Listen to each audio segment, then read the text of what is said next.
নমস্কার, আপনারা দেখছেন এগিয়ে বাংলা নজরে বাংলা ডিজিটাল প্ল্যাটফর্ম থেকে সরাসরি সম্প্রচার। আমি সোহেলী চক্রবর্তী রয়েছি এই মুহূর্তে আপনাদের সঙ্গে, এবং আবারও যে খবর আপনাদের সামনে নিয়ে এসেছি যে বারাসাতের ওভারব্রিজ এই মুহূর্তে বারাসাতের লাইফ লাইন, সেই ওভারব্রিজ রক্ষণাবেক্ষণের কাজের জন্য জানুয়ারির 25 তারিখ থেকে বন্ধ রাখা হবে। তার আগে আজ অর্থাৎ 18ই জানুয়ারি ট্রায়াল রান শুরু হয়ে গিয়েছে এবং ঘড়ির কাঁটায় এখন রাত 9টা 9।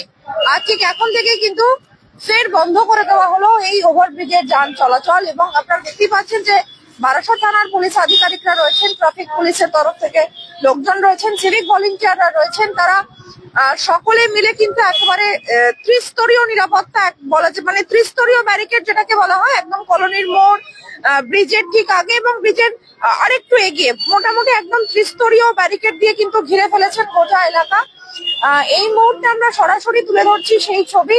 আর এখন ঘড়ির কাঁটায় যে 9টা 9 বাজে, এখন থেকে আগামীকাল সকাল 5টা পর্যন্ত এই ট্রায়াল রান চলবে এবং তার কারণে কিন্তু এই ব্রিজে যান চলাচল সম্পূর্ণভাবে নিয়ন্ত্রণ করা হয়েছে।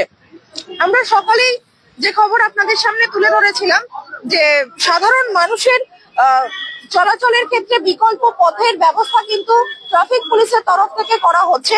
তার আগে বারাসাত শহর জুড়ে যে যানজটের সৃষ্টি হচ্ছে এই ব্রিজ বন্ধ করার ফলে, তা কিন্তু আমরা সকলেই দেখেছি। এবং এমনও দেখা যাচ্ছে যে অনেকেই হয়তো জানেন না যে ব্রিজ বন্ধ রাখা হচ্ছে, ফলে চাপাডালি মোড় থেকে যারা আসছেন তাদের অনেকেই দেখা গিয়েছে যে তারা ব্রিজের ওপর দিয়ে হেঁটে হেঁটে আসছেন। অনেক বয়স্ক মানুষকেও দেখা গিয়েছে।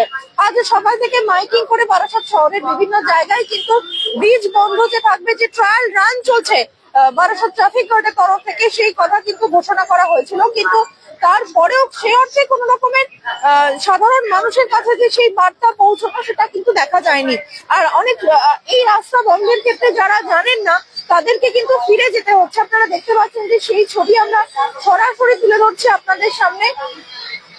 এবং পুলিশ আধিকারিকরা রয়েছেন, তারা সাধারণ মানুষের সঙ্গে কথা বলছেন এবং সব মিলিয়ে এই মুহূর্তে কিন্তু আমরা তুলে ধরছি আপনাদের সামনে সেই ছবি। এছাড়াও যে সমস্ত পথ চলতি সাধারণ মানুষ রয়েছে, সেই সমস্ত মানুষদের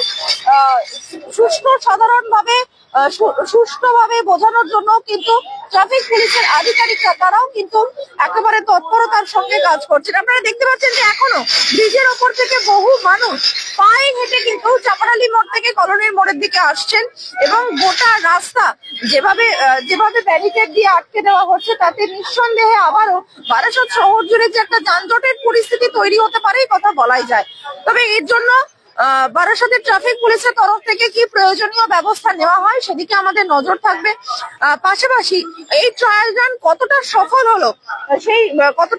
হলো এবং এর ফলে 25শে জানুয়ারি থেকে যে ব্রিজ বন্ধের কথা যেটা বলা হচ্ছে, সেই ব্রিজ বন্ধ হলে কতটা সুবিধা হবে, কতটা সমস্যায় পড়তে পারেন সাধারণ মানুষ, সমস্ত বিষয় কিন্তু পুঙ্খানুপুঙ্খভাবে দেখা হবে। আমার সহকর্মী অঙ্কিত মুখার্জি এবং কৌশিক সেনগুপ্তের সঙ্গে সোহেলী চক্রবর্তীর রিপোর্ট, এগিয়ে বাংলা নজরে বাংলা।